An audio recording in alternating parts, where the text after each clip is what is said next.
Тұмар тағу. Қаскүнемдер Мұхаммед пайғамбардың, Алланың оған игілігімен сәлемі болсын, көзін құртуды ойлайды. Олар балшы, сиқыршы, құмалақшы, дуакештің бәріне барып дуа жасатады. Бірақ сыртынан сан рет сиқыр жасатса да пайғамбарға әсері болмайды. Сол заманда Емен жерінде мыстандығымен аты мәлім бір жәдігөй кемпір болыпты. Ол біреудің сыртынан дуа жасаса, ол адам заматта өледі екен. Залымдар соған барады. Кемпір: маған Мұхаммедтің шашын әкеліп беріңдер дейді. Залымдар: оны қалай аламыз деп басы қатады. Кемпір пайғамбардың қызметшісі арқылы Мұхаммедтің тараққа тұрып қалған бірнеше тал шашын қолға түсіреді. Шашқа сиқыр жасап, түйіншекке түйіп, Зәруан атты құдыққа жасырады. Ертесіне пайғамбарды науқас меңдейді. Бұл кезде сиқырды сындыратын сүрелердің әлі түспеген кез екен. Бұл мазасыз хал бірнеше күнге созылып, қауымдағы барлық мұсылманға кері әсер етеді. Аллах оны дуасынан айықтыру үшін Жибрил періштені жұмсайды. Мені саған Алла жіберді. Жаңа уахи ала келдім. Бұдан былай сиқыр оқып дуа жасаса, Фәлақ, Нәс сүрелерін оқисың. Саған жасалған дуа құдықта жатыр. Соны алдыртып 2 сүрені оқы дейді. Әбу Бәкір Сыдық Зәруан құдығынан пайғамбардың дуа жасалған шашын әкеледі. Шаш 11 жерден түйілген екен. Пайғамбар Фәлақ сүресінің 5 аятын, Нәс сүресінің 6 аятын оққанда 11 түйін шешіледі. Пайғамбар ауруынан құлан таза айығады. Осыдан бастап мұсылмандар 2 сүрені оқып, сиқыр мен дуадан сақтанатын болыпты. Қазақтар да бұл тәсілді әліге дейін қолданып, дуадан айығып жатады. Кей кездері аталмыш 2 сүрені молдаға жаздыртып, бойтұмар етіп тағып жүреді. Тұмар тағуға байланысты мұсылман қауымына кең тараған тағы бір аңызда былай баяндалады. Мұхаммед пайғамбардың, Алланың оған игілігімен сәлемі болсын, заманында Тәфәшат атты бір көзі соқыр әйел болыпты. Егер ол тасқа назар салса, тас уатылып кетеді екен. Адамға назар салса, ол заматта құлайтын болыпты. Кәпірлер Мұхаммед пайғамбарды мұқату мақсатымен аты шулы әйелді оның немерелеріне айдап салады. Тәфәшат Асан мен Үсейнге назар салғанда, олар қалтырап, дірілдеп естен танып қалады. Бұл пайғамбардың көңіліне қайғы салады. Сол сәтте Жибрил періште бір дұға жеткізіпті. Ол Аятүл Күрсі дұғасы екен. Пайғамбар Аятүл Күрсіні оқып үшкіргенде Тәфәшаттың сиқыры сынады. Осыдан кейін пайғамбар Аятүл Күрсі дұғасын қағазға жаздыртып, 2 немересінің мойнына тұмар етіп іліпті. Аңыз бойынша тұмарды ең бірінші Асан мен Үсейнге таққан екен. Қолға жүзік тағу. Алла тағала адам атаны жаратқаннан кейін: уа адам, менің құлым сенсің. Мына күлі ғаламды мен Хабибім Мұхаммедтің құрметіне жараттым. Ол сенің ұрпағың. Ақыр таяғанда дүниеге келеді. Жаратылған барлық мақлұқтың ішінде адамзаттың мәртебесі биік. Жер дүниенің иесі өзің боласың. Билік жүргізесің. Осының баршасы да біліп жүрсін деп, қолына жәннаттың дүр жауһарларымен безендірілген жүзік салды. Сүлеймен пайғамбарға да осындай жүзікті бұйыртады. Тарихта атағы жер жарған патшалар біреуге өкілдік берген кезде оның қолына жүзік тағады екен. Ал қазақтағы келінге жүзік, сақина салу салты отбасымның иесісің деген мәнді білдіреді. Қазақта осыған орай мынадай мағыналы сөз қалған: неке жүзігін сәндікке тақпайды, ол ақ некені мәңгілік сақтайды. Әйелдердің сырға тағу дәстүрі. Бибі Сара анамыз жасы 90-нан асса да құрсақ көтермеген соң, Ыбырайым пайғамбар Бибі Ажар есімді күңін үйленеді. Көп ұзамай Бибі Ажар анамыз құрсақ көтереді. Тоқалдың жүкті екенін білгенде Бибі Сарада қызғаныш пайда болады. Осыны сезген Ібіліс: «Ей Сара, еріңе қанша адал қызмет етсең де, Құдайың Ажарды сенен артық көрді. Бұл әділетсіздік. Оны өлтіріп, өшіңді ал» дейді. Қызғанышын жеңе алмаған Бибі Сара Ажарды 2 жерден жаралаймын деп ант ішеді. Сол түні Бибі Сара анамыз түс көреді. Түсінде алып шынар ағашын егіп жатыр екен. Шынар тез өсіп, айналасына саясын төгеді. Ояна салып, түсін күйеуіне жорытады.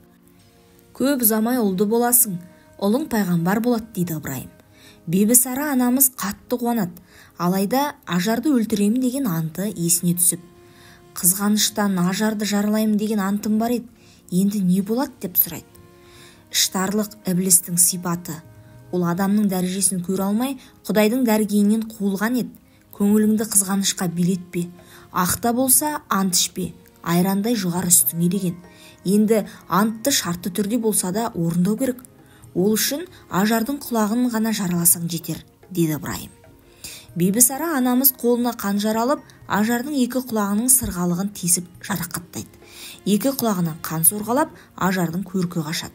Сара қанды көріп шошып кетеді.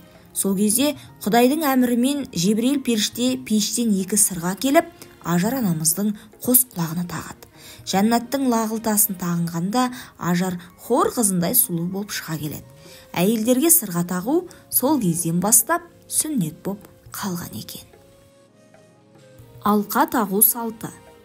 Сүлеймен Бұлқыс патшаның атағын естіп, оны көрмекке ынтық болады.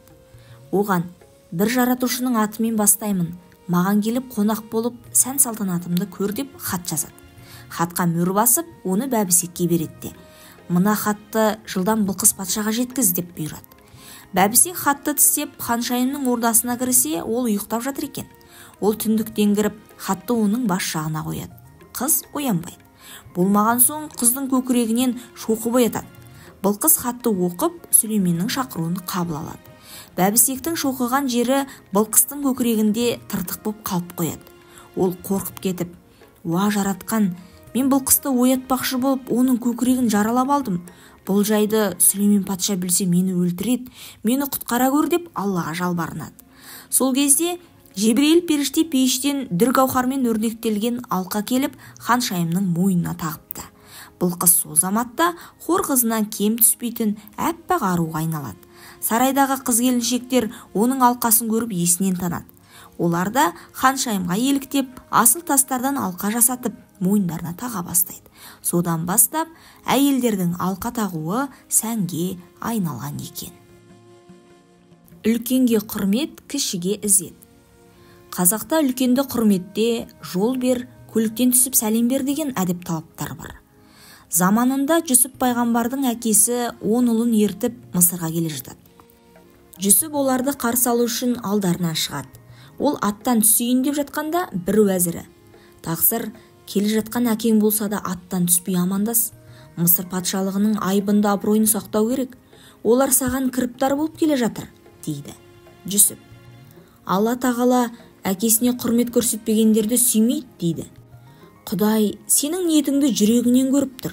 Кешірімді кең Құдай, сен де пайғамбардың кішкене күнәсін кешпегенне кімнің күнәсін кешеді дейсің, дейді уәзірі. Жүсіп осы сөзге иланып қалады. Әкесіне аттан түспей сәлем береді. Бұл Алла сүймейтін әдепсіз қылық еді. Осы әдепсіздігі үшін Жаббархақ Жүсіпті жазалайды. Әдетте Құдайдың әмірімен пайғамбардың денесі көмілсе де топырақта шірімей саламат сақталатын. Жүсіптің мәйітіне ондай бақыт бұйырмайды. Тәні топыраққа сіңіп жоғалады. Қала берді, ұлық Алла Жүсіптің ұрпағынан пайғамбар шығармайды.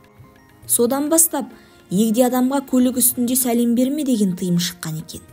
Қазақ халқының ауыз әдебиетіндегі аушадияр жанрында да осы көркем әдеп үлгісі көрініс тапқан. Аушадияр 23, ақыл қайрат бойға күш, жасы үлкенге кез болсаң сәлем беріп аттан түс. Ата-анаңды құрметте. Бірде Мұса пайғамбар Аллах тағалаға: уа жасаған, маған жұмақта көрші болатын кісіні көрсетші деп өтінеді. Алла: базарға барып ет сататын қасапшыны іздеп тауып ал, сенің жұмақтағы көршің сол болады, дейді. Мұса дереу базарға барып қасапшыны тауып алады. Ол ынта-шынтасымен еңбек етіп ет сатып жүр екен.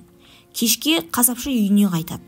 Жол бойында Мұса оны қуып жетіп: саған Алланың сәлемі болсын бауырым, жүзің жылы, қайырымды жан екенсің. Кімсің? Қайда асығып барасың деп сұрайды.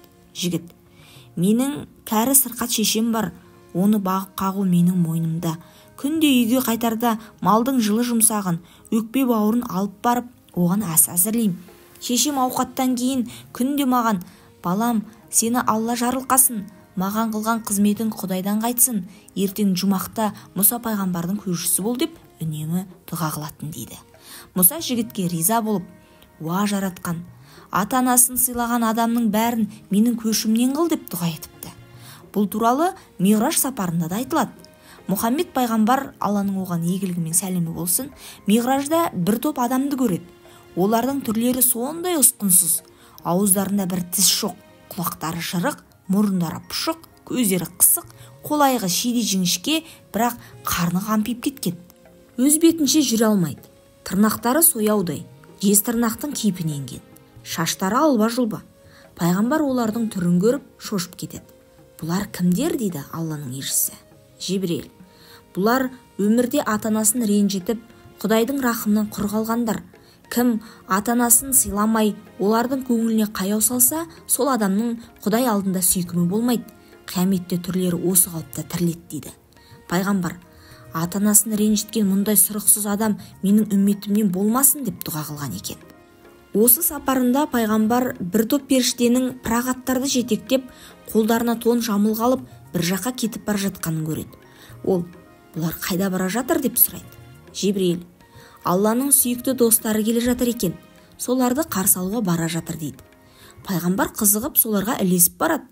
Періштелер бір топ адамды күтіп алып, оларға оқалы тон кигізіп, астарына пырақ ат мінгізеді. Пайғамбар Жибрилден, бұлар кімдер деп сұрайды.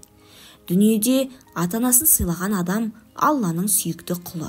Кім ата-анасына құрмет көрсетсе, Құдай оларға да осылай құрмет көрсетеді дейді. Пайғамбар, ата-анасына құрмет көрсеткен адамға мен де ізет көрсетемін деп олармен сәлемдесіпті. Олар да пайғамбармен құшақтасып қауышқан екен. Ұстазды құрметте. Бір күні Қожа Ахмет Яссауи шәкірттеріне дәріс беріп отыр еді. Кенеттен көшеде өтіп бара жатқан бір диуананы көріп, орнынан қарғып тұрады да жүгіре жөнеледі. Ұстаз деп алдынан шығып, қолын беріп амандасады. Сонда шәкірттері, біз бұл кісіні әулие деп жүрсек, өзі қайдағы бір диуананы ұстаз деп қолын алып жүр ғой, деген ойға қалады. Яссауи баба мұны іштей сезеді. Қайтып келген соң шәкірттеріне, бұл кісі маған иттің балиғатқа толғанын айыруды үйретіп, біліміме білім қосып еді. Мен оны бұрын білмеуші едім. Сондықтан оның білімін құрметтеймін, өзін ұстаз санаймын. Егер оған сый көрсетпесем, сол білімнің киесі мені ұрар еді. Бір қауіптен аман қалдым деп шүкіршілік етіпті. Мұны көрген шәкірттері бұрыс ойы үшін ұстазынан кешірім сұрайды.